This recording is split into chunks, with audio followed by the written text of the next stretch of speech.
নারায়ণগঞ্জে চালের বাজারে চলছে চালবাজি। চালের ভরা মৌসুমেও স্বস্তি নেই বাজারে।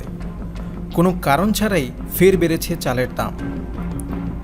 বিশেষ করে স্বর্ণা, লতা আর মিনিকেট চালের বাজারে এখন বেসামাল। মাত্র 5 দিনের ব্যবধানে এসব চালের বস্তা প্রতি বেড়েছে 100 থেকে 300 টাকা পর্যন্ত। তবে মিল মালিকরা চাল মজুত করে বাজারে কৃত্রিম সংকট তৈরি করায় দাম বেড়েছে বলে দাবি করছেন ব্যবসায়ীরা। গতকাল শহরের দিগুবাবুর বাজার ঘুরে দেখা যায় 50 কেজির লতা চালের বস্তা 2550 থেকে 250 টাকা বেড়ে 2800 টাকায় বিক্রি হচ্ছে। স্বর্ণা 2200 থেকে 300 টাকা বেড়ে 2500 টাকায় বিক্রি হচ্ছে এবং মিনিকেট চাল 3200 থেকে 200 টাকা বেড়ে 3400 টাকায় বিক্রি হচ্ছে। খুচরা বিক্রেতারা বলছেন, প্রায় সব ধরনের চালের দামই বেশি। দাম কেন বেড়েছে তা জানেন না কেউই। তাদের ভাষ্যমতে ঈদের পরবর্তী সময়ে বাজার ঊর্ধ্বমুখী থাকে, তবে 15-20 দিন পর দাম আবার কমে আসে।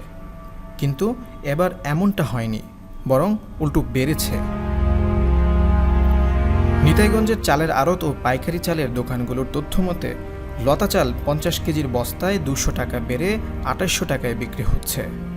পাইজম চাল 2700 টাকা, মিনিকেট 200 টাকা বেড়ে 3300 টাকা, নাজিরশার চাল 3400 থেকে 3450 টাকা, বাসমতি চাল 4200 টাকা, স্বর্ণা চাল 2200 টাকা এবং নাজিরশার চাল 3400 থেকে 3450 টাকায় বিক্রি হচ্ছে।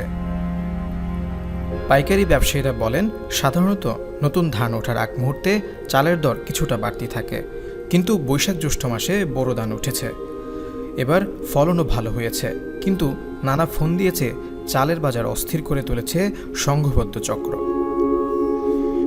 নিতাইগঞ্জের মেসার্স শাহজালাল রাইস এজেন্সির প্রতিনিধি বলেন, আমরা পণ্যের দাম নির্ধারণ করি না, চালের দাম নির্ধারণ করে মিল মালিকরা। তারা যে দামে মিল কেটে বিক্রি করে আমরা তার থেকে একটু বাড়িয়ে বিক্রি করি, তাই দাম বৃদ্ধির কারণ তারা ভালো বলতে পারবে।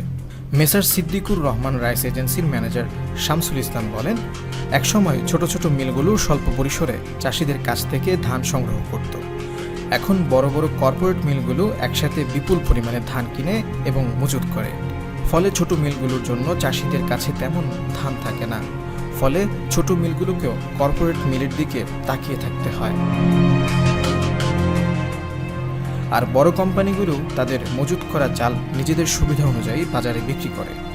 এভাবে তারা বাজারে কৃত্রিম সংকট তৈরি করে এবং সেই সুযোগে মূল্য বৃদ্ধি করে।